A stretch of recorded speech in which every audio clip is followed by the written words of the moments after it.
Well, EPA Chief Michael Regan today returned to East Palestine, Ohio for the third time since that toxic train derailment. Regan was meeting with those that have been impacted by what happened there and concerned. And he was hoping to discuss with them all the available resources he says he's making available as crews are just continuing to clean up the disaster there.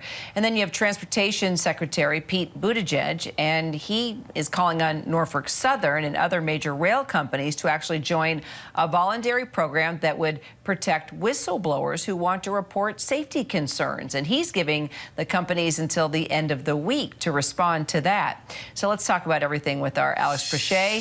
He has been covering this since day one. Matter of fact, he had just moved to Ohio, and there he was, boom, on one of the biggest stories of the year, and a story that's been really hard for the people there. Alex, now that you're living there and you've really gotten to know this community, where do you want to begin? How about the massive cleanup, and when do you think everybody's going to feel good about the removal of contaminated soil, which of course leads into the water supply?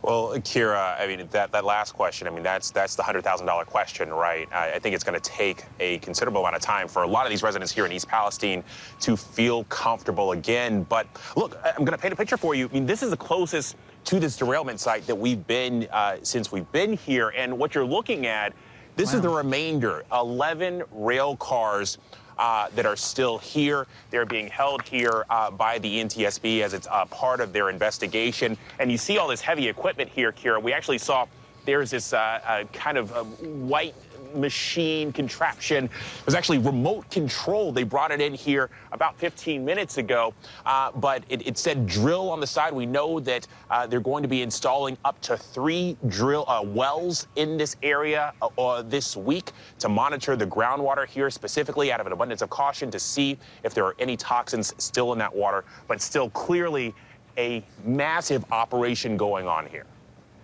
Wow, that's pretty amazing that you're even to get that close, Alex. Tell us more about what's happening behind you and all the assets and all the people are there because, the EPA administration and its chief, Mr. Regan, visited there once again today, right? So is he actually directing the show? Just give us more color and context to what's happening as you're able to get this close. Yeah, Kira, so we have multiple agencies here, EPA taking the lead on this, but we've also seen the DOT, and I'm going to step out so you can see this a little bit better.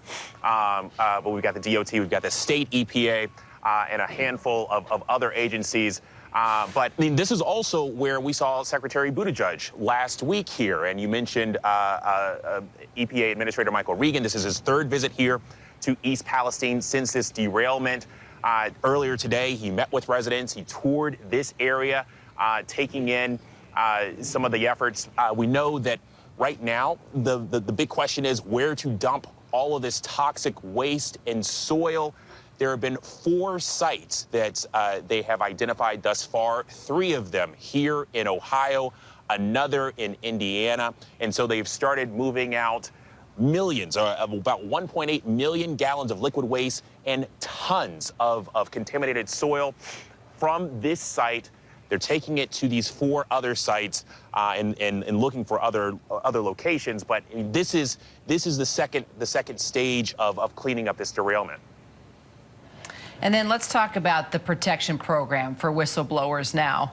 There's been a lot of concern about safety, and there have been employees that have wanted to come forward, have wanted to say something, but they're afraid of maybe losing their job or something happening to them. They haven't had a lot of confidence to be able to come forward. So these rail companies, are they going to agree to supporting this idea of making it safe for people to come forward when they realize there are safety issues with these trains?